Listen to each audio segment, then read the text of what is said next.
Good evening.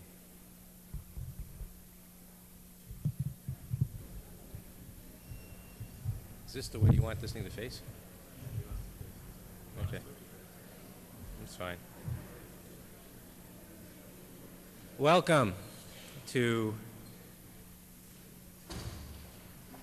the first lecture of the fall 1996-97 academic year.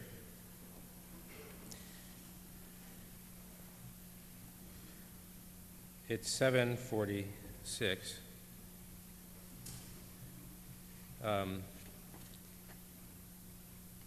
We're going to try to start the lectures this year at 7:30, which probably means 7:46. When we actually probably it is. I mean, start getting here at 7:30, and we'll start at 7:45. We always say we're going to get started at 8, and we always get started about 8:10 or 8:15. So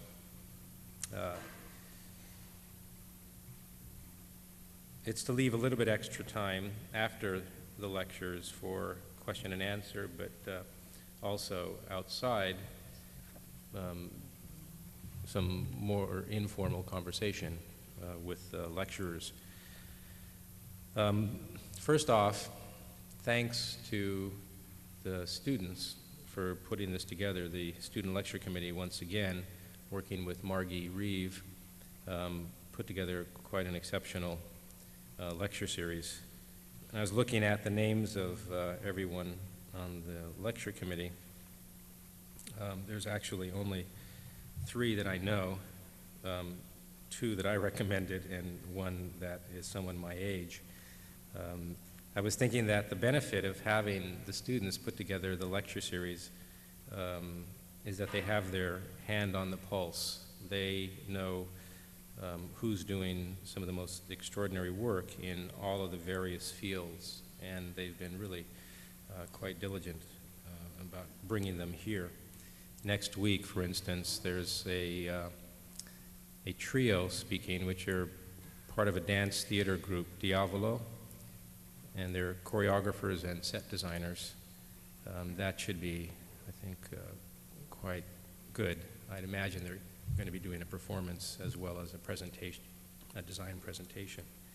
The lecture committee, Wendy Bone, Paul Holmquist, Jeff Goldberger, Jennifer Dublett, Cynthia Ray, Renee Rodriguez, and Tracy Rennick. Thank you for putting this together.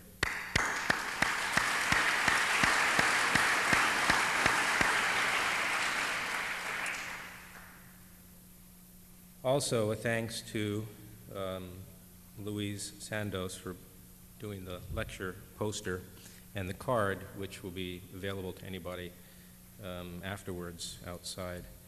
And to the CalArts students who worked with our students putting together the new student publication called Off Ramp, which is available through mail order. The CalArts students working with Lorraine Wild. Tonight, we have opening the series. I think this is an important night for me, someone that I've met recently, Samuel Mockbee. He's here for the entire week working with students. They'll be building something in the parking lot, which will then, once finished, be moved to the Crenshaw district for use. It's going to be for a shelter. Sam was born in Meridian, Mississippi. He said he's 5th generation. When I hear that, I always get a bit concerned when you hear somebody 5th generation from the same place. But I can assure you, in long conversations with him, that he's not a product of inbreeding, which you'll see tonight. You'll have evidence of that. He was educated at Auburn, and he's has a practice with his partner and friend, Coleman Coker. Half the practice is in Canton, Mississippi, and the other half is in Memphis, Tennessee. He'll perhaps talk about how that works. And most recently, approximately a year ago, there was a monograph put out by Princeton University Press on the work, most of which you'll probably see tonight. He's taught in a number of institutions, now here. What he's best known for as a teacher is a rural studio that he invented and he currently directs at Auburn University.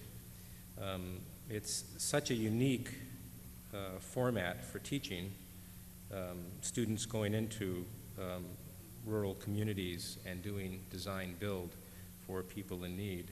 And if that wasn't enough, it's actually quite beautiful work that they ultimately get built. He received an AIA award for this teaching, as well as he was voted Faculty of the Year last year at Auburn for this work. The first time I met him was about 8 months ago at the University of Michigan, where we were both invited to participate in a small conference that was entitled Reinventing Practice, which ended up being about practice as a form of teaching in the broadest sense, also in the ways that we would conventionally define teaching. The talk, I hear a lot of people talk about a lot of things, but definitely a lot of talks about architecture. The talk was not only challenging as it pertains to a way of practicing architecture, which is to combine conventional practice with unconventional practice, but it was truly inspiring. Two thoughts came to mind. Actually, I was overtaken by two sort of broad thoughts. One was, if I were ever to be an architect, I would want to be one like him. And the other one was, I was reminded for the hour, approximately an hour and a half that he talked, why I became an architect. And often we're not commissioned to do work for the reasons that we became architects. And so you can invent a way of practicing that allows you to fulfill why you became an architect, which I think is to learn, to teach, and to build. His works reach a high aesthetic. They're constructed with precision, and they're imbued with his generosity of spirit. The term that I'm now thinking about and using is civic-mindedness, how to fulfill your own needs, build your vision, but with a civic mind.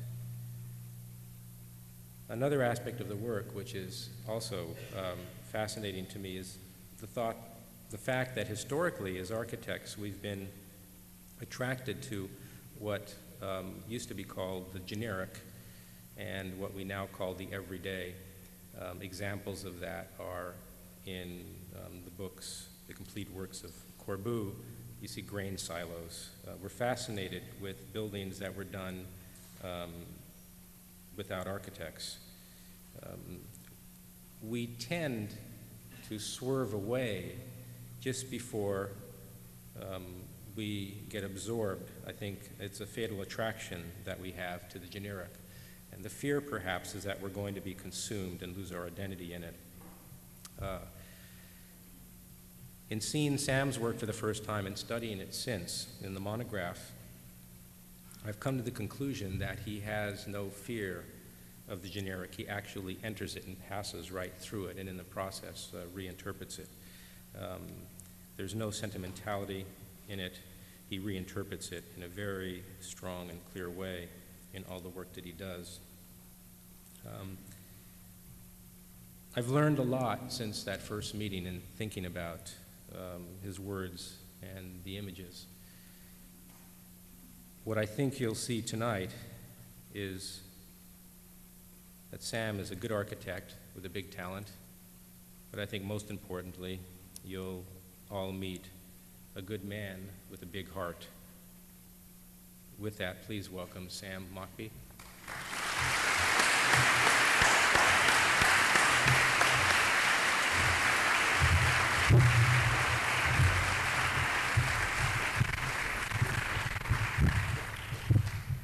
Well, thank you, Michael Rotondi. I guess, do we have to believe everything he says? I suspect that it's going to take y'all a while to get used to this accent, and so I'll kind of ease into this with a few thoughts. Of course, the intent of any lecture is to add something of value to a subject, and I think that is the hope of your lecture committee, and the hope is that I might add something of value that each of you can apply to your own futures as an architect. Now, I know for a fact that 10% of you are going to retain everything I have to say tonight, and that another 10% of you are not going to remember anything I say tonight, much less who I am or where I'm from or where you're from. And the other 80% of you are going to have sexual fantasies through this whole thing. And it gives me some pride to know that I'm bringing so much pleasure to so many people. So what I'm going to try to address are some basic questions that every architect, regardless of age or generation, is always, it seems to me, asking, such as, what do you hope to achieve as an architect? How do you reconcile the divide between architecture as a social art and as a business? And what does being an architect mean? And the answer to these types of questions are different for each of us and for each generation. And that is the predicament each of you in your own particular and unique way must deal. But regardless of that, all architects expect and hope their work will act as a servant in some sense for humanity, to make a better world. That is the search we should always be taking, and there are no clear-cut definitions or assured pathways in dealing with these questions. However, there are some basic ethical principles that each generation of architects will always be forced to face and react to, and that's what I will try to address and demonstrate here tonight. And first, we must imbue our work with a moral sense. Architecture, more than any other art form, is a social art and must solidly rest on the social and cultural base of its time and place. And for those of us who design and build, we must do so with an awareness of a more socially responsive architecture. And also, for those who make the built work, need to acknowledge that you have moral and ethical responsibilities to the people you design and build for.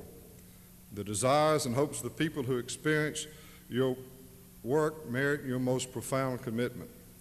And as a social art, architecture must be made where it is and out of what exists there. The architect's job is to make architecture a labor under the given conditions of a particular place, whether it's Masons Bend, Alabama, Sharon, Mississippi, or Los Angeles. The architect's primary connection is always with place, and not just the superficial qualities of place, but with the ethical responsibility of shaping the environment, of breaking up social complacency, and energizing one's own local community. Now, I can't give advice in establishing a moral sense. The best I can do is to try to assure you that you must be serious about taking control of your life's education as well as your own future, about righting wrongs and having them resolved to a long-term, lifetime commitment to this thing called architecture. The dilemma for each of us is how we face the question of, will you advance yourself and the profession with your talent, or will your talent be used to compromise architecture? And second, the necessity of observing is of utmost importance. In doing so, I'm convinced you will cultivate a thorough sense of awe for our physical world. And while each of you must have your head in the clouds of exalted ideals, you must be simultaneously be able to reach down, pick up a handful of soil, feel its texture, smell it, understand its properties, and cherish its life-giving qualities. In accomplishing this, we can transfer the notion that it's the physical world around us that is the ultimate and true teacher of everything we make. And also, for those of you who have eyes to see, you need to use the opportunity to survey your own backyard, either to see what makes it special, individual, and beautiful, or noting the unjust power of the status quo or the indifference of the religious or intellectual community in dealing with social complacency or shaping the environment. It takes a peering out at your contemporary landscape before commitments can be started, accomplished, and finished. And within this principle, seeing and observing become the agents actively demonstrating that the poetic reality of architecture is not only interwoven with the collective life of a unique place, but with the responsibility to nudge and cajole and inspire its people and its future. And the third principle is that in every undertaking, you need to diligently employ poetry and a sense of wonder. It is the sense of wonder that informs your imagination and sends it on the poetic path. And therefore, it is important to give your critical attention to your ability to feel and your ability to think, and to use these gifts to enter the landscape of the imagination. This is the state that brings architecture into an accord with the natural world, into the supernatural world, and with your fellow human beings and with God. Architecture will make itself understood. There is something divine in a work of architecture, and we must maintain a simple faith in the wonder of our own imagination, intellect, and goodwill. So it is these three principles, the ability to apply a moral sense to your work, the importance of observing, and the ability to apply a sense of wonder to the work. And it's upon these best qualities in the making of architecture that we must spend all our strength.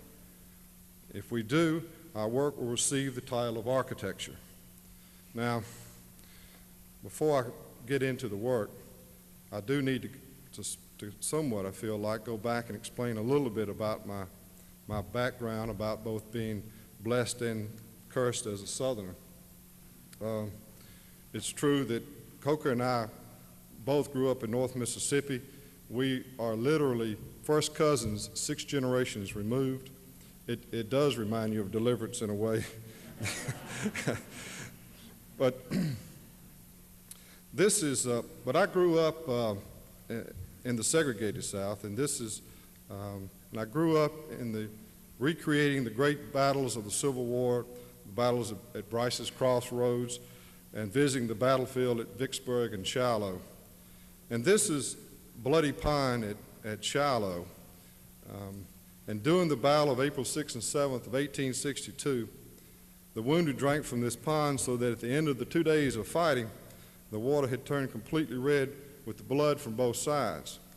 And this is one of the 5 mass Confederate graves at Shiloh. There are 721 bodies stacked 7 deep here.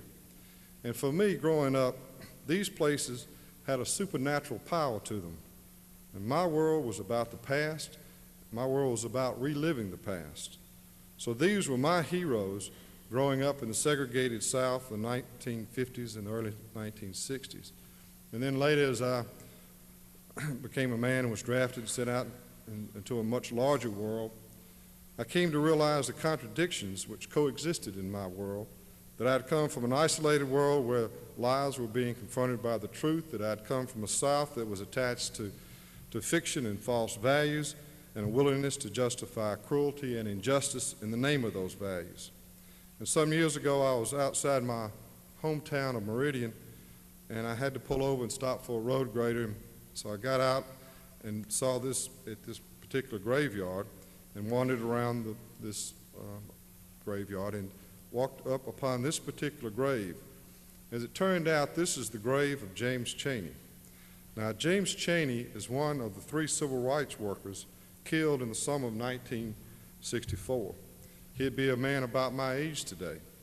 But more importantly, I've now come to believe and to know he defines who I am and who I am not, and that he represents the true heroes of the South and the nation.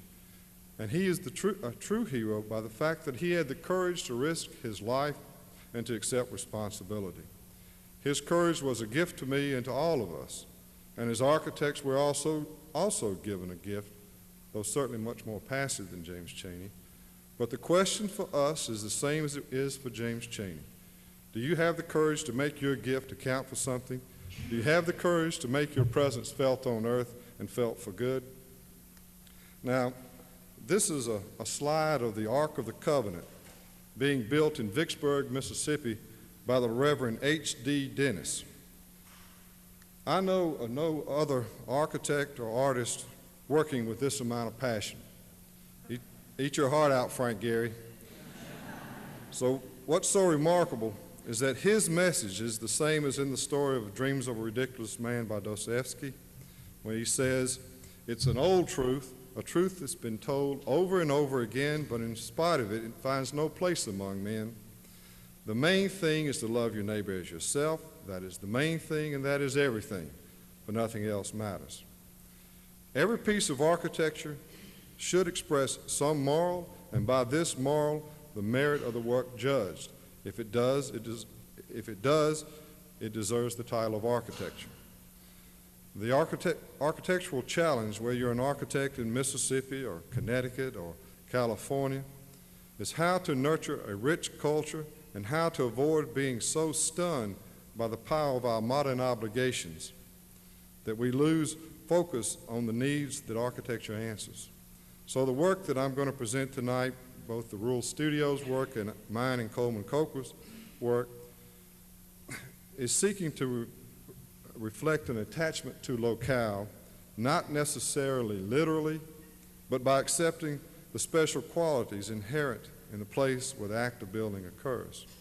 So, having gotten through that epistle now, I'm going to take you through some work, and this goes back to and sort of makes sense of what I've just read in the work. And this goes back to 1982, and in my town that I live in, Little Canton, Mississippi, which is famous now because of this A Time to Kill was filmed there. And my office is right there next to Jake the attorney's office in the movie, so I guess I'm world famous too. So, but they were tearing down houses down in a flood district down in the Canton is a typical southern town. The railroad comes right through the middle. It cuts the town in half, both economically and racially. And they were tearing down these houses, and there were 39 houses being torn down like this. These houses, relative to the shacks that people live in out in the county, were in much better shape. And a Catholic nun went to the Board of Aldermen and asked them if she couldn't buy each of these houses for $1 a piece and then move them out into the county. And they agreed to do it. And I saw what she was doing. I gave her a call and told her I'd be happy to help if I could. And next thing I knew, she was at the office and had me out and out doing this work. And I'm not Catholic or anything, but anyway, I couldn't say no. And next thing, but these houses relative to these shacks that people still live in, 1 in 4 lives below poverty in Mississippi and in the Deep South. This lady is mentally slow, lives in that shack right there. So, and as I tell Rotondi, he thinks he's been dealing with deconstruction. Well, we've been dealing with deconstruction since Reconstruction, so he doesn't have anything on us. So then, but we ended up moving 40 houses. She actually stole one of the slum houses from a slumlord by mistake. She thought it was one of the houses, and she ended up taking one of the houses And the guy discovered it about 8 months later and was going to sue the city and everybody, and then realized he was a Catholic nun, and he backed off and let us have the house. But even after moving those 40 houses, stealing 39 and stealing one house, there were still families, and there still are families living in substandard conditions. And in particular, this is Foots Johnson's family, and he and his father had built this shack. All 7 of his children were born in this shack. And she was really concerned about this family in particular. So I said, well, why don't we get together, and this is Foots Johnson. He's a pulpwood hauler. He's slow. His wife is hard of hearing, and so when you talk with her, you think that maybe she's slow too, but then once you really know her, because of a speech impediment, you realize that she's as smart as anyone sitting in the room. So we got together and designed a house, and you can tell an architect's involved because we got the roof at an angle and all of that sort of stuff. And we went out and started building it with donated labor and materials to some degree, and ended up building it for like $7,000 in 1983. And they moved into it, and a cold March morning, they kept burning green pine in the flue, and it finally caught on fire, and it went up. And, about 4 years ago, it burned down in 15 minutes. Fortunately, no one was hurt, and now a double-wide trailer sits there. We're able to get the trailer out there for his family. But more importantly now, that's been now almost 17 years, and the children, those 7 children, have rotated now into the cycle and are living right here on this compound, and the cycle of poverty has started over again, and I'm going to come back to that issue in a second, and later on. Out of that project, we ended up getting the Clarion Ledger, the largest newspaper in the state, came to us and said, look, why don't we go after, this is in 1980, about 1986 now, let's go after some money from the Gannett folks, that's the people who own USA Today, and try to get some money to build 3 houses like this. And so we put together, designed 3 houses for 3 specific families, and went after about $120,000, $130,000 to build these houses with. The first family is the Day family, and she's has 7 children also, lives in a little bitty tiny trailer. And so this house was designed for Miss Day and her seven children. The next house, this is the Boone family. This is a 3-generation family. There are 20 people living in that shack right there. The mother, and the mother had 12 children, and her daughter had 6 children. All 20 of them were living in this shack right here, no running water. So this house was sort of a much larger house, and it was sort of a double house hence the double gables, and for their family. And then this is the Luckett family, and behind that wall right there are academic achievement awards. And this young boy, and I actually don't know what's happened to him, but certainly he may even be sitting in this room. He should be sitting in this room, I put it that way. I doubt that he is, or any other college, but he certainly had the capabilities, had the gifts, but not the opportunity probably. So this house was designed for them. His father was a pulpwood hauler, also with a truck, and always seemed to be working on it. Anyway, we went after this grant and tried to get it, and the Gannett folks changed their emphasis from housing in '84 to the literacy program. And so they didn't award any projects like that to any of the communities that had the newspapers. And so we didn't win the award, and I had to take these drawings and put them in a drawer, and with the hope that one day that I'd get them built. And in a sense, they have been but in a different sort of form and a different sort of way. But I say cynically that the Gannett folks changed their emphasis to the literacy program so the bastards could make more money. And but anyway, one quick story that I got to be careful about telling too many stories, but I'll tell this one real quick. the editor from the paper took this presentation up to New York to present to the board, the Gannett board, in order to try to win the grant. And he was sitting in the lobby, and he had the slideshow, and he had a picture of Foots Johnson that he was going to show. And he realized that he didn't know Foots' Christian name. And so he got on the phone, he called down to me and says, Mockbee, what's Foots Johnson's first name? And I said, I don't know. His wife calls him Foots. Everybody, you know, we all have nicknames in the South. And so I said, I don't know. But I could tell there was an urgency in his voice, and he didn't want to go in there using that sort of name. So I said, I'll call Sister Grace and find out. So I couldn't find her. Had the guy's number, knew he was waiting, so I called him back. Now, at this point, I have to interject that outside of this room, no, the public, general public, really don't know any architects. I mean, they might know Frank Lloyd Wright, and they might know, I don't know, not too many, but they don't know Peter Eisenman or Michael. Well, they might know Rotondi, but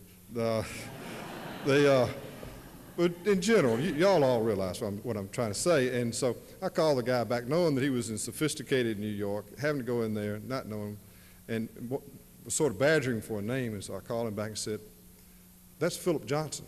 And so he went in and presented this as Philip Johnson's house. But so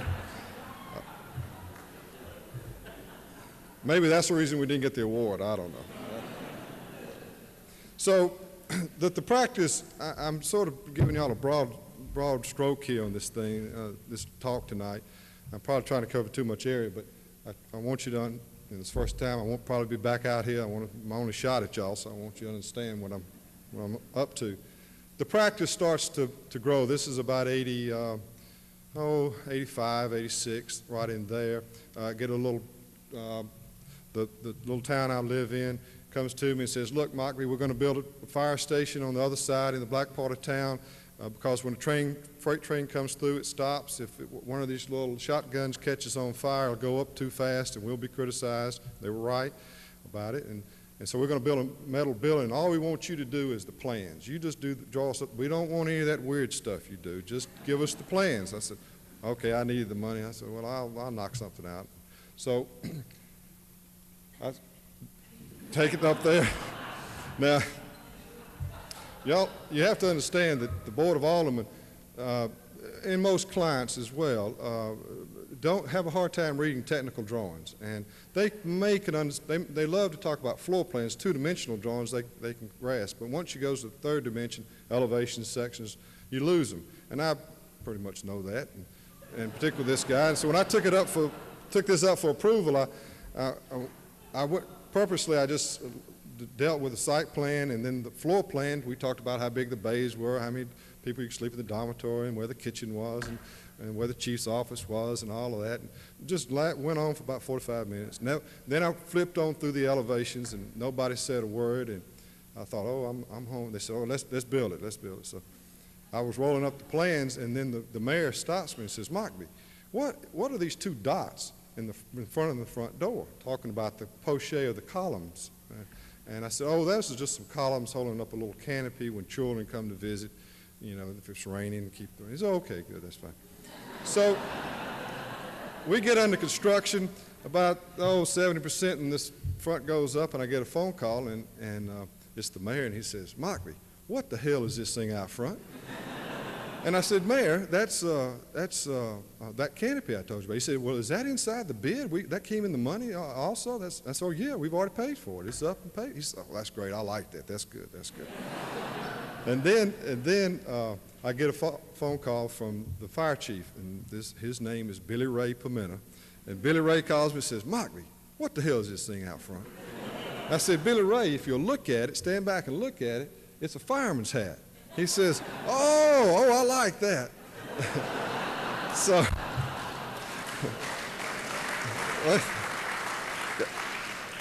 then I get a phone call from the alderman who called me the very first and didn't want any of that weird stuff. And he calls me up and says, Mockbee, what the hell is this thing out front? And I said, Mosby, his name is Bill Mosby. I said, Mosby, if you look at that roof, that's what we architects call an M roof. It stands for Mosby. Oh, I like that. So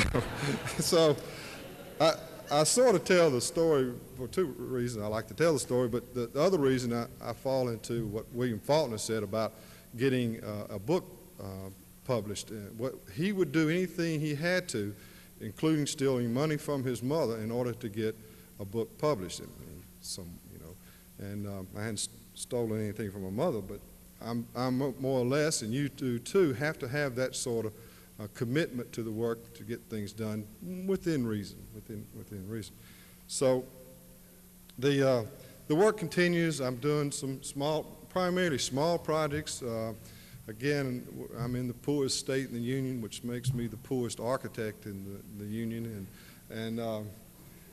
so a little, but every once in a while I get a shot at something that's turns something simple into something. These little churches turned out fairly nice, very low budgets. But then the work starts to get bigger. Coker comes on board with me, and we start to grow as a firm. This is we start backing into exhibit design work. Having won the Mississippi Pavilion at the World's Fair in '84, and doing a 15,000 square foot pavilion for the state of Mississippi that turned out real well. Charles Moore had set up the party for that, all in this postmodern style, but it was quite successful for me anyway, and financially the best project I've ever had. And then from out of that, this is a United States Information Agency project that went to Russia prior to about 89, 90, that dealt with American architecture, product design, graphic design, and design education in the United States. The propaganda being that our form of democracy is healthy to creative design. Also, I'm showing this because in the architecture section, Rotondi was one of the stars, but the real big star in this thing was in the graphic design section where April Greiman held court as the Queen Bee and was brought over to Russia and impressed everyone there, as well as in the great state of Mississippi as well. So I showed that. I told Larry Scarper today that he had heard some story, and I promised him I would tell the story tonight.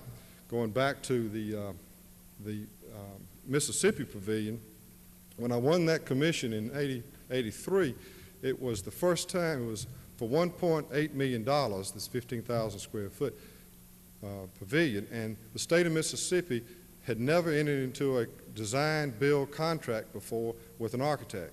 And so this was in May when I won the commission, and they said, look, Mockbee, you go ahead and get started, get all your people going on this thing, but we're going to get our lawyers to draw up the contracts because we've never done this before, and you just move on and we'll get you paid. So I turned loose all the subcontractors and the vendors and the designers, and we start working on this thing. And then this is in '84, and it's about, I'm primarily using students to work for me. And May comes, June, July, August, September, and October. 6 months come and go, and I hadn't gotten the first nickel from the great state of Mississippi. And by then, I had pushed my bank as far as I could go, all the subs and all the contractors, everybody was breathing down my neck. And we pay every 2 weeks, and the architects and the old architects in the office are going to enjoy this story or relate to it. And you young architects-to-be are going to relate to it sooner than you realize. So we pay every 2 weeks. So I come walking in the office on Friday, and my secretary says, Mockbee, payday today. I said, well, how much money do we have? She says, well, we got $70. Now, the office is wide open, just like here, and everybody turns and looks at me and says, no, don't worry, don't worry. I had done some work for a contractor and talked to him early in the week, and he had promised that he was going to get money to me, which would have been enough to cover my payroll for that week, 2 weeks period. And so I said, look, the contractor, I'm going to get some money in the mail. Let's wait to see what the postman brings. Well, y'all know that story. 11 o'clock comes, the mailman comes, no check. So I get on the phone, everybody's looking at me. Don't worry, don't worry. So I get on the phone to the contractor, and he's out of town and be back that afternoon, so I leave my name and ask him to give me a call when he gets in. Then I turned to everyone. I said, look, I'll take y'all to lunch. Come on, we'll go to lunch. We all pile in my car. I go down to the bank. I go in to cash a $69 check, and the teller says, Mr. Mockbee, you only have $40 in your account. So I said, well, give me $39 then. So I take everybody to Wendy's. We go to Wendy's. We come back. We go back to the office. We're sitting around. Everybody's sort of moping, and everybody wants to get paid. And when you get into practice, you will understand this. This becomes the #1 priority in your office, is to meet that payroll. And often you're going to go home on a weekend without having paid yourself, having made the payments to your employees. And every architect in this office knows in this room knows what I'm talking about. So around 3:30, I get this phone call, and it's the contractor returning my phone call. And I say, oh, great. What about the money? He said, oh, I got a check sitting right here for you. I'll put it in the mail. I said, nope, no thank you. I'll send somebody over after. So I sent one guy after the check, sent another guy after some beer, and we got the secretary to write the checks, and we came back. We're all sitting around drinking beer and passing out the check. And by this time, it's about 4:30, and I had met another payroll, and all was right with the world as far as I was concerned. And about that time, a distinguished attorney, an older man, about 60 years old, comes gray-headed, typical Southern, a seersucker suit, comes walking by, and comes obviously out of place. And I said, can I help you? And he says, well, I'm looking for Samuel Mockbee, architect. And I said, well, I'm Mockbee. You want a beer? He said, no, Mr. Mockbee, I have something here for you. And he pulled out a check and handed it to me. It was a check made out to Samuel Mockbee, architect, for $750,000. I said, go get hard liquor.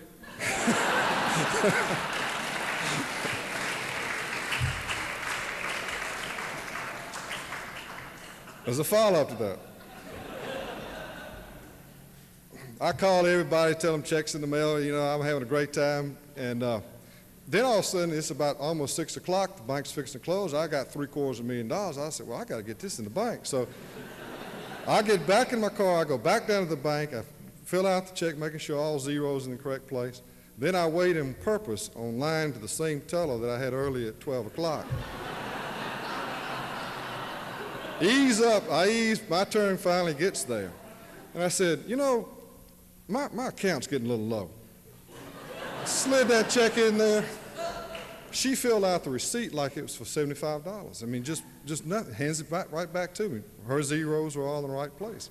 I'm standing there, I'm going, thinking she ought to say something. I said, I just deposited $750,000 in your bank. And real loud and everything. She said, yes, sir, Mr. Mockbee. I said, well, that's $750,000, isn't it? She said, yes, sir, Mr. Mockbee. I said, well, you're not impressed or anything? She said, okay, Mr. Mockbee, here, have a lollipop. So, but I don't want to leave a misimpression. By Monday, that money was pretty much gone, and I had a little more than $70 left, but it was pretty gone. So that's the in Russia thing, and as I was telling April Griman, I think she's responsible. This exhibit was quite successful, and I think the Soviet Union holds her responsible for its whole collapse after that.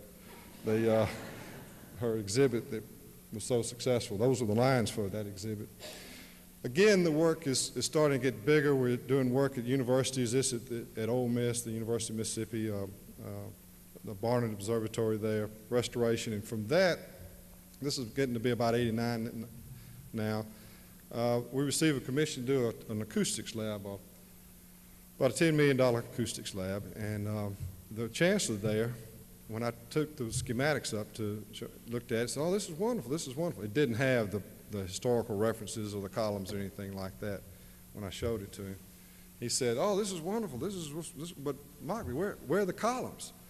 And I said, well, this is an acoustics lab. Now you have to remember, Ole Miss is it has its recent history is not very good. And so this chancellor the president of the university had really done a good job of bringing minorities along and really paid attention to that and very sensitive to that issue. And so there are a lot of African Americans who will not go into one of these old antebellum houses because of all the pain that it represents. And so and Ole Miss's campus was laid out by Olmsted in early 1840s, 50s, and the grove around it. And so it all has these historical buildings of Greek Revival buildings. So he wanted these columns. And I kept trying to fight him and kept fighting, and he kept and said, finally he said, look, Mockbee, I'm the client. Put me some columns on this thing. The alumni will love them.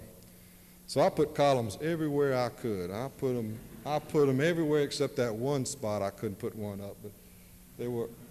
But after that, it was pretty depressing to have to do this. And then Auburn gave me a call. And I was teaching at Mississippi State as an adjunct in the fifth-year program, and Auburn asked me to come to teach for a year in 1991. And I told Coker, I said I thought I'd sort of buy out for a year and go over there, and that's been, now I'm starting my 6th year there. So I've made a transition from being a part-time practitioner, an adjunct academician and full-time practitioner to an adjunct practitioner and full-time academician, which sort of, will bring me to a point, but simultaneous to all of this, sort of from when I first started work in '77 until '91 when I went to Auburn, I had received all along some nice commissions for houses, and this, I'm going to show those two to give some perspective on the tail end of this lecture. This is the Barton House. It's in Madison County, Mississippi. It's about 12 miles outside of Canton, in between sort of Canton and Jackson. It sits on 40 acres of land, overviewing one of the highest points in the county, and commands a real nice view. You enter it from the north elevation, north side, and then it's a butterfly plan, and into the middle. We're coming around to the side here. The best room in the house is a screen porch, which sits up above the carport. Really, in all the houses that we do, the screen porch is always the best place. And you can start to see how on the south side, you start to command these magnificent views of the Mississippi landscape that doesn't like to give its secrets up very easily. And these are just contextual slides that were taken to help sort of show that connection. This is behind our office there in Canton. We all as architects are always drawn to these sort of type of spaces that have spatial pressure to them and light that comes in from mysterious sources. And I think we're all drawn to that. And these sort of crude, even though it's crude, it's still quite elegant. And so that reappears in the entryway of the Barton House. So one comes in to a very high space with light coming behind you. You come toward us. On the wall that right where the photograph's taken is a big Andy Warhol, Mick Jagger print. And then you spin off to the left and right on the butterfly plan to the private sector to your left, and then through these fat man squeezes, low, tight spaces that shoot you out into these larger spaces. This is the living room where rooms within rooms occur, a little ingle nook.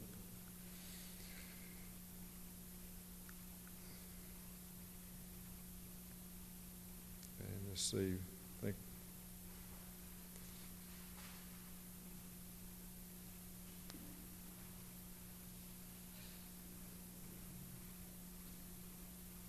I'm going to try to pick up the speed here. Y'all ready?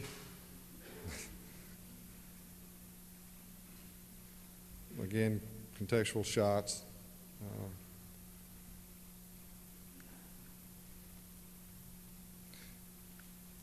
And then this house is, the next house is the Cook House in Oxford, Mississippi.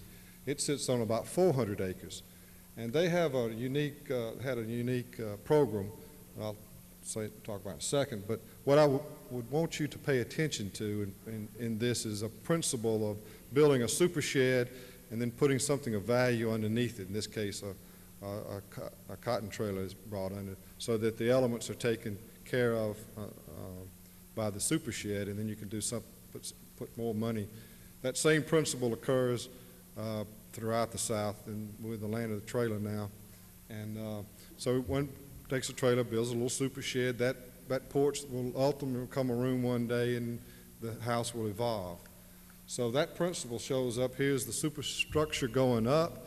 The trailer's being brought in, and here's the final house trailer in place, even down to the X-bracing. So it's a two-story scheme, with the third level then becoming what would ordinarily be your grandmother's attic that you'd go play in, then becomes a great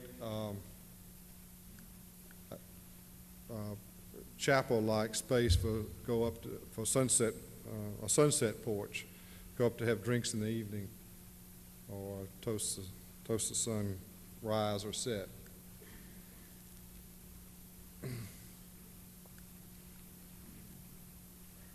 Architect praying. One of my students said, "Mockbee, don't you know crack kills?" These cages that you see under the cages that are around here, you'll see as I go through, were for the program, in that this was a house they have Shar-Pei, African plain cats, cougars, llamas, miniature horses. It's a small zoo, in other words, and everything but snakes, thank goodness. And but they wanted the cougar to be able to come in while they eat supper, and in a cage, and then they let it out and it wanders through the house. Now, in the last 4 months, they have taken over 50 lions, tigers, bears, and a camel are now on site here. So I hope there are no code officials here. The handrails at top will impale you if you get too close to them, so they work perfectly, keeping people away. But I wanted to say one thing about drawing and painting and sketching and that sort of thing, because for me, drawing and painting are the initial influences for the making of architecture. It's the one moment as an architect that you truly do something individual, is when you plug into the muse and put it down on that sketch. That's the only time that you're going to be doing something by yourself. After that, you always have to work with somebody. It's regardless. I think y'all understand what I'm saying. But it's that one moment that when you plug in, that drawing becomes so important. And the sketch is always out front. It sees ahead and deeper into what's already in your imagination. The initial sketch is always an emotion, not a concept. And in the beginning, it's important to allow the imagination to move freely without any hindrance from a preconceived form. It's a feeling that suggests the possibility of an idea. And for me, it's the act of drawing and painting that allows the hand to come into an accord with the heart. And when that happens, there comes a moment when the marks of the sketch utter the first deeper knowledge of the thing to come, that thing, hopefully, architecture. So that sketch was done, and then I happened to be up, someone took a photograph while I was up doing some welding on the project that repeated what I had sketched in the sketchbook. And so that's what I mean by the sketch seems to be out front. Again, the best room is a screen porch. The contractor he and his men lived in a trailer on the site, and so did the client. They all became fast friends while we were building this. They saved all their scaffolding to the very end to build this 50-foot chimney, and it corbels in 2 directions as it goes up, and they were quite proud of themselves for it. In plan, this is the fireplace. It's an introverted. The house is extroverted in that you've got all these great views of beautiful landscape all the way around it, not seeing any other structure.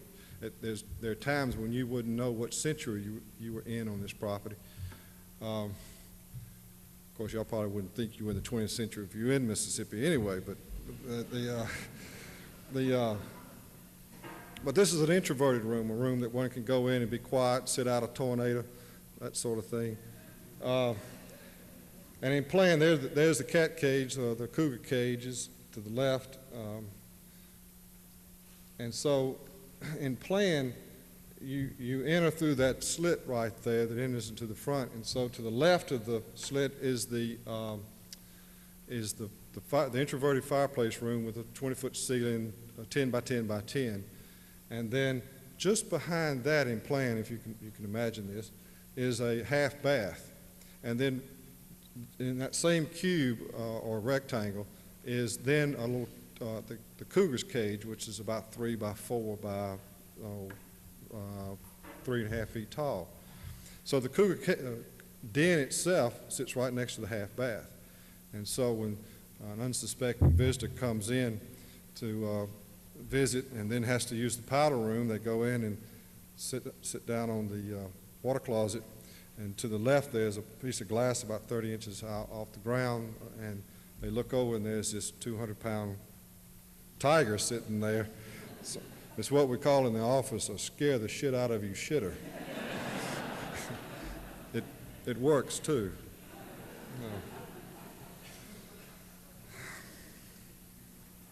So, again, the work goes on. I'm going to pick up the speed here, try to. This is the Tallahatchie River, a little guest house on the Tallahatchie.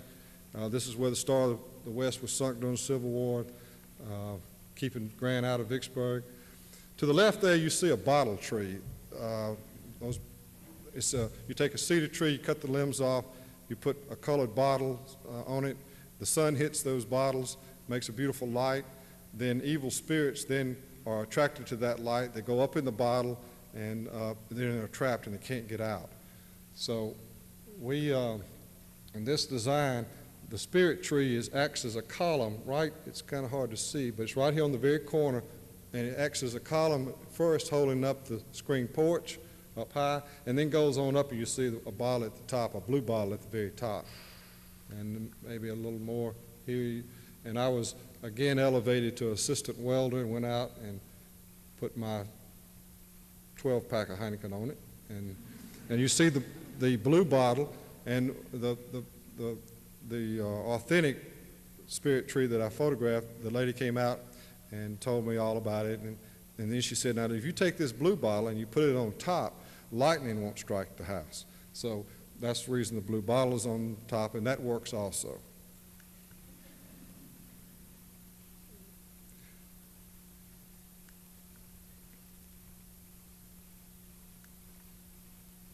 This is a house at Seaside.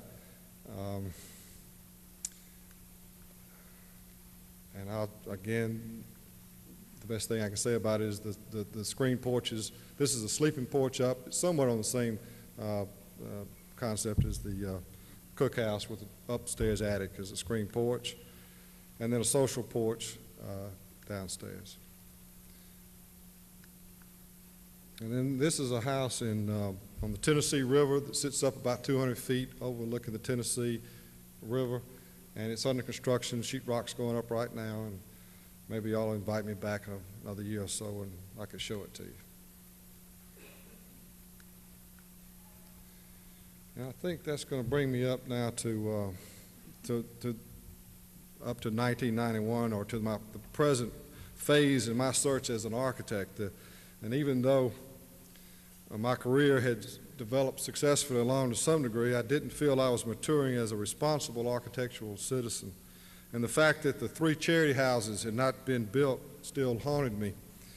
So, and I believe what the poet William Carlos Williams says about and prescribed about the best architect being the person with the most profound insight into the lives of a community.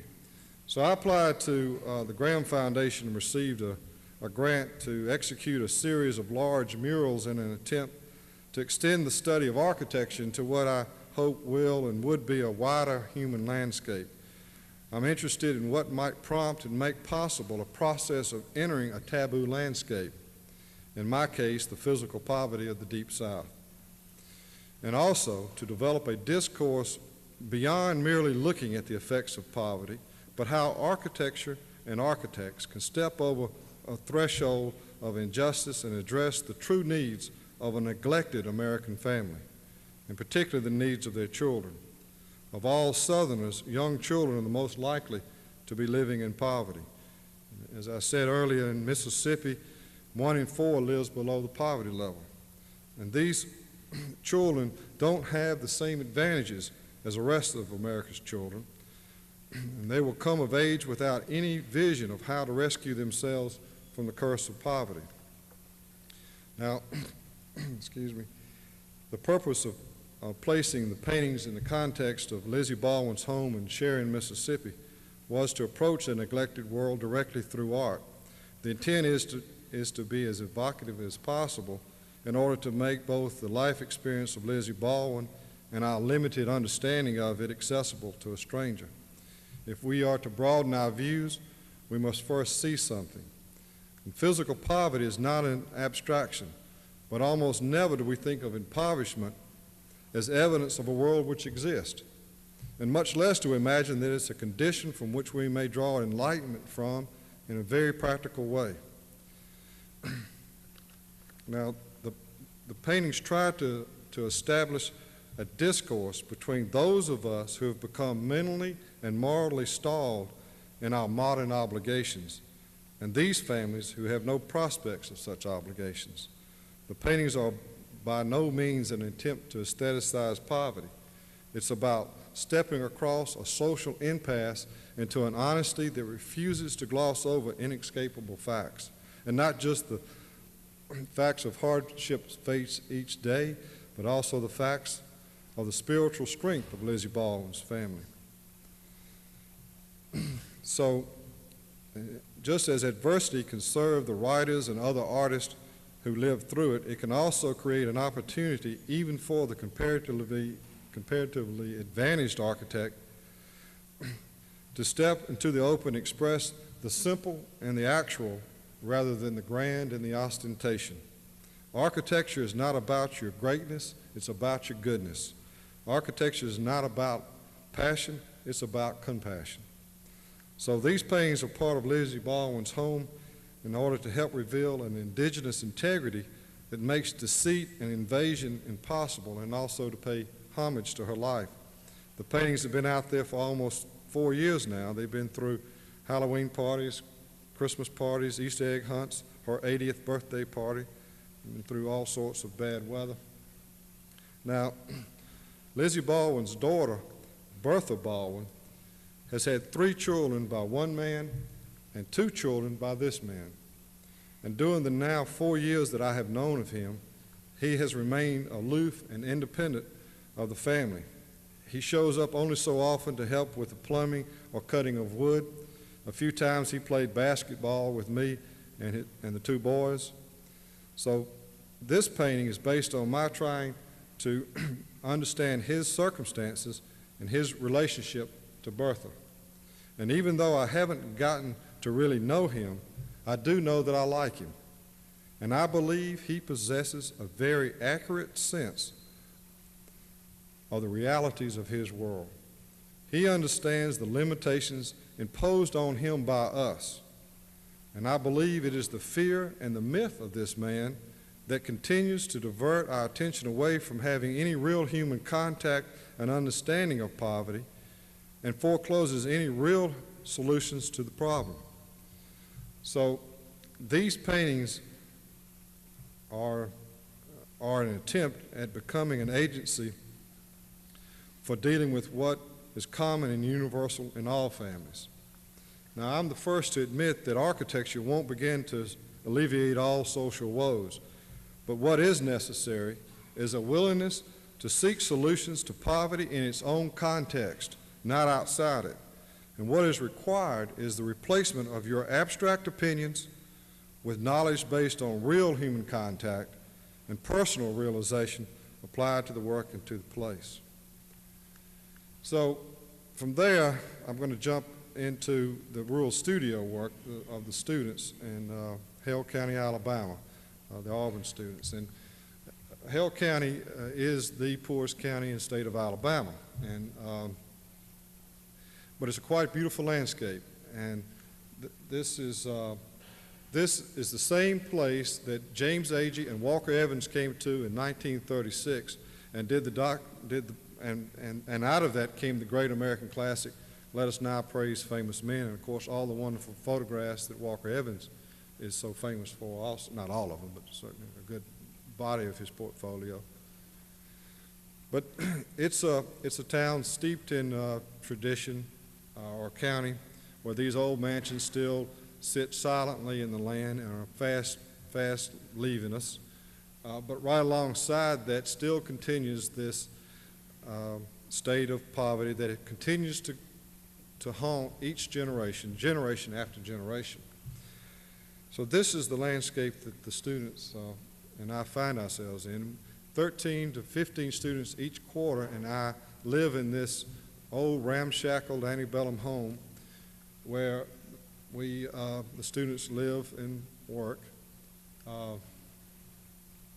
First thing they did when this was 3 years ago was to scrape it and paint and clean it up and get it. It hadn't been lived in 15 years when we moved into it. We've got a cook that comes in and cooks a formal meal for us at lunch and supper.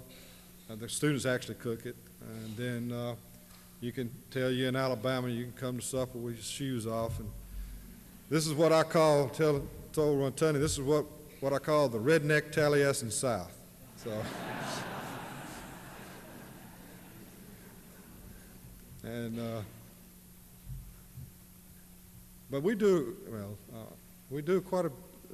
In some ways, it's similar, runs parallel to the energy that's here at SCI-Arc as well. And I was telling Wendy Bone that I was going to start calling it the redneck SCI-Arc South instead. But we have visitors who come in. This is the congressman who came in to talk to us, and visitors who come. We're completely isolated from anything. There's no TV out there. I don't want a television out there, for one thing, but they're 3 hours away from the influence of the university. They take 15 hours of courses. One course is a community-based project where we do, like the project that y'all are doing, that I'm working with y'all to do here, where without the effort of y'all's effort, the project that Wendy and Nick and Alex and Jeff and Paul and everyone is working on would not get built. And the same thing is true with these projects I'm showing you here. And with just a little amount of money, projects can happen if that ordinarily wouldn't. And this is a 50-year-old man with cerebral palsy who had always been picked up by his mother and taken down 2 steps in his wheelchair, down 2 steps. In the last couple of years, she was not able physically to do that, so he had more or less become a shut-in. So we built this ramp and more or less got him out of there. This woman has since died. She had terminal cancer. She has a severely mentally handicapped son, and her husband had to quit work in order to nurse them through. And they had a nice house, but the shingles had been put on wrong. It was rotting, and we had to go in and redeck it and reshingle the house for them. I'm hurrying up. We're going to be out of here in just a second. This is a clothing closet that we got a bank to donate to us, and for the county, for burned out victims. Went in, repaired it, got it all fixed so we could get clothes in there. Do a good bit of trailer repair, particularly where children are involved. This is a 96-year-old man who'd always lived on his property. He wanted to die on his property. So we did a warm, dry room to get him through the winter. We have some pretty severe winters for a couple of days or maybe a week at times that a person could freeze to death in. Then another program we have, or course that they take, is a history course and sort of drawing course combination where we go and visit all the great antebellum houses in the Black Belt. If you think of the antebellum South in Alabama, you're probably thinking of the area that we work in, which was rich in cotton and quite wealthy until 1860, up until 1860. but magnificent structures that were built up until then that nothing in this century can equal the quality or the grandness of the spaces, and everything that seems to be built this century kind of makes you wish Sherman would come back, revisit us. They take an antebellum house and teach a watercolor course, a Beaux-Arts style watercolor course, a course that I took when I was at Auburn, sort of at the tail end of the Beaux-Arts school then, and where you layer it, layer by layer using the three primary colors. And these are all second, third, fourth, and fifth year students who come out there. It's a vertical sort of studio. It's whoever can get out there. It's on a volunteer basis, have some typical sort of projects. These are beaver stick chairs, a quick little project where I told them to go out to the Black Warrior River and get some beaver sticks and dial them together and make a chair. Had a student from up north who was there, and I could tell he was a little perplexed about the assignment. And after everybody got up and was rushing out to go get beaver sticks, he said, "Mockbee, what's a beaver stick?" And I told him what it was, how the beaver gnaws it and uses it to make a dam with. And he said, "Well, how do you get those beaver sticks?" And I said, "Well, you go down to the filling station, you get Bubba to take you out to the river, and then in his pickup, and you blow the horn a certain way, and they'll bring them up and put them in the back of your truck for you." So,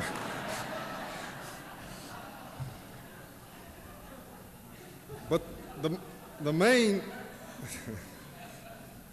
the main project that they do, and this is at the heart of the studio, is that they design and build a house for a family. And this is Shepard and Alberta Bryan. He, at the time, was 74 years old. This is 3 years ago this fall that we first met him and his wife.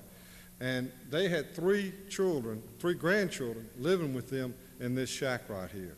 Now, I was telling Randall about this, and I said, "I want you to come see this front door in this particular one of these projects, because there is no front door." And of course, it does get cold. You don't think the heat is a main problem in the South, but in January and February, we can have some of that North Pole air sneak down on us, and it can get freezing, and people freeze to death often. But they have lived for 40 years in this shack right here without running water, and you know the implications from that. So she sweeps the front of she sweeps the front of this because she's neat. One reason she's neat, and the other reason is that to tell whether or not snakes have crawled underneath her house. All politicians, regardless of which side of the aisle they're on, need to come out in that aisle, walk right down the aisle and into that shack right there, because there's not one of them or you who would let a child spend the night in that house right there. None of you would spend the night here. But yet, in these United States, people are still living like this. Shepard, the Black Warrior River is about 400 yards behind us, behind his house. And he fishes that river every day. He hunts and fishes and takes care of his family as best he can. But he's a man of the earth. If you were to take Shepard away from that river, I think he would probably die within a matter of a few weeks.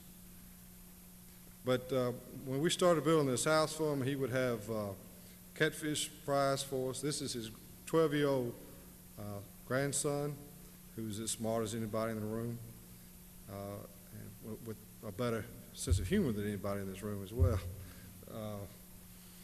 This is a watercolor of the shack that he came out of. So we went to him and said, "Look, we're going to design and build you a house." And so we met with them, found out what their needs were, and their needs were no different, and their hopes were no different than the clients who I have done those houses I've just showed you for my affluent clients. The same needs exist, certainly on a much smaller basis, but still the same needs exist. They wanted rooms that close to their children. They wanted a front porch that they could sit out and visit. So we met with them, showed them the design, then started building. And of course, you see it's out of hay bales. And when we first brought the hay bales out, and Shepard had did not quite understand that at the time, and so he brought his cows over. He has 2 cows. He said, "Shepherd, you got to back those cows off because they eat your house up." So, again, everything from here on out, we're about out of here, is done by students. Everything. When I say everything, the plumbing, the electrical, there is no HVAC or anything in here. There's a wood-burning stove. But everything is built by students. I had an electrician to come out to be sure about the wiring. I have never seen a building. There are no building officials in the county, so no health official. There is a health official probably, but we have never seen anybody.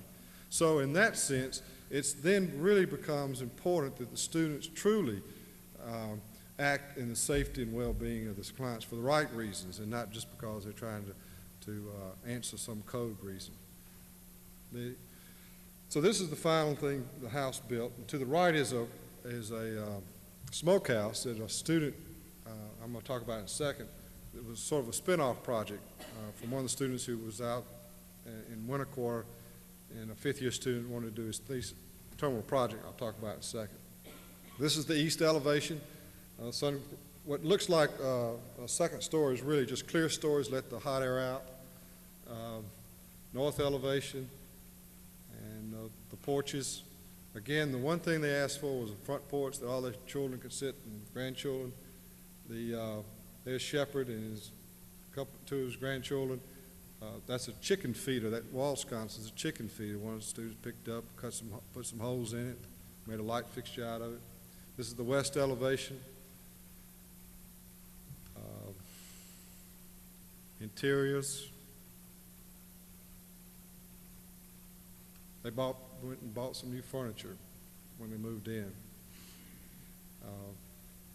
He had never lived in a house with, as he said, he'd never lived in a real house before. It was the first time he'd ever lived in a real house. He was born about 300 yards from here, lived here all his life.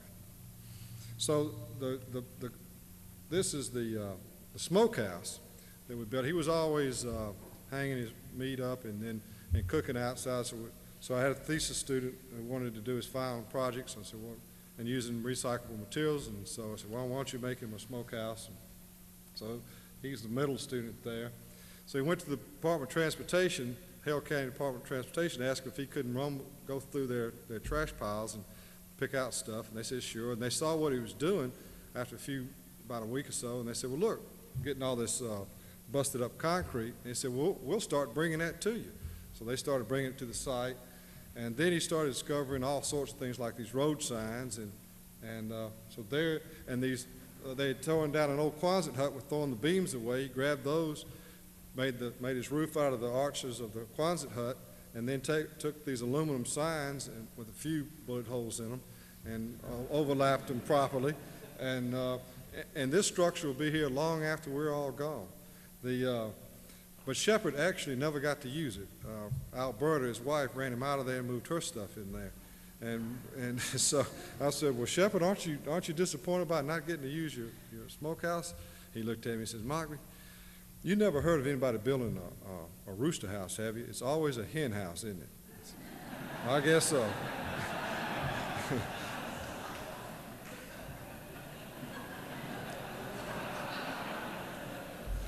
That lintel is a curb, off a curb, just a street curb, reused. These are some black and whites that I had just gotten back from a freezing day this past winter, and I'm just going to silently flip through these. I think they're quite beautiful and sublime.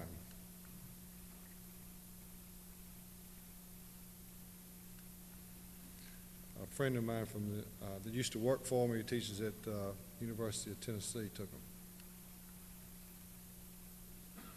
That's a Christmas tree in January.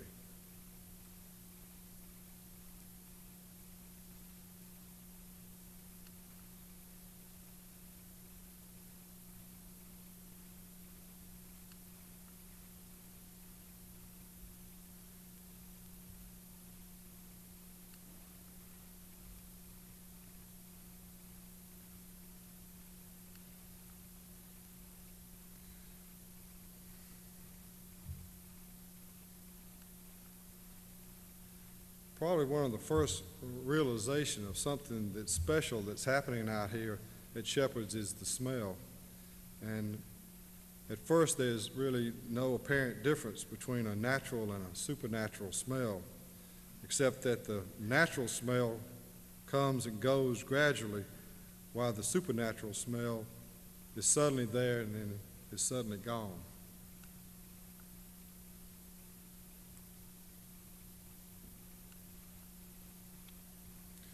Then this is a project we just finished up. This is a little restaurant, ethnic food, fried, in other words. Everything's fried south. And so we built, she was able to borrow some money, $27,000, and we designed and built this house for her and her daughter. This is the sort of slides directors and deans don't like to see.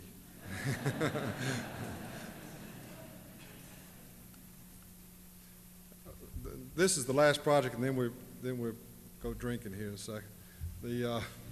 This is the chapel that these three guys, are y'all focusing this? I guess y'all are. These are fifth-year students. Tom Trethaway, Ruard Veltman, Steve Durden. They had worked on the Shepherd's house and then asked if they couldn't come out and also build, after seeing the little smokehouse, they too wanted to do their thesis project. So I said, well, why don't y'all do something a little bit bigger, thinking maybe they'd do something along the smokehouse, but a little bit larger, chapel-like. And so they said, okay, we'll do a chapel. So here we are, and the first thing they did was build themselves a little shed to live in during the week and keep Hale County tea in that refrigerator. Built that in 2 days, and they would come in and take showers when they needed. And so they started in January, and they finished it. They graduated in June, and they had to come back and finish it in July. And in September of last year, Steve Durden was married and had a formal Catholic wedding with 350 people at this chapel. This is the entry. This is an old cow feeder.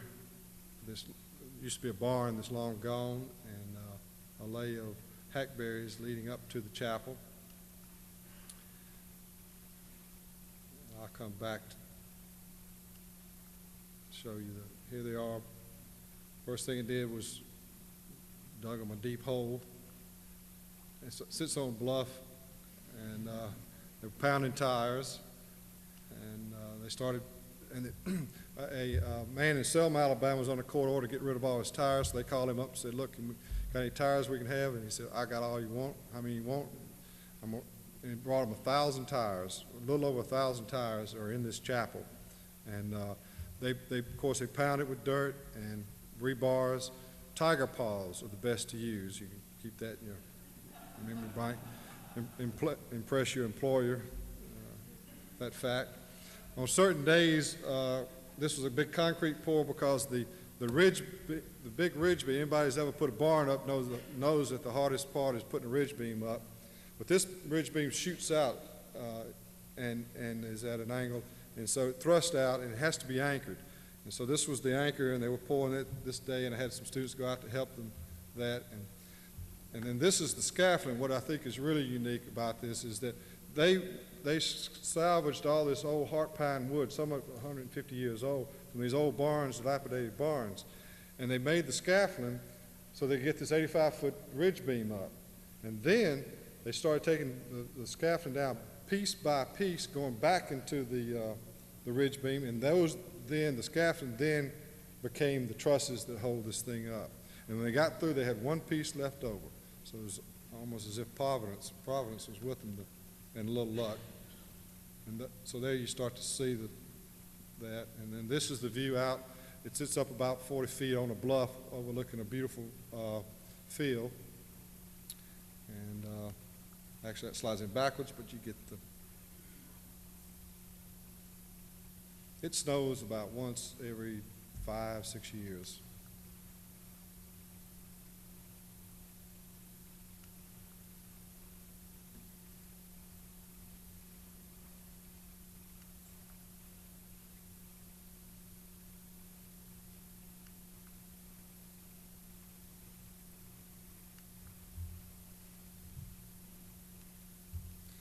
So the main purpose of the Rural Studio is to enable each student, even the student with only a rudimentary grasp of the power of architecture, to step across a threshold and design and build with some moral sense of service to the whole community, where their untapped wealth of imagination and technical gifts can be applied to the true enjoyment of a culture and to a place.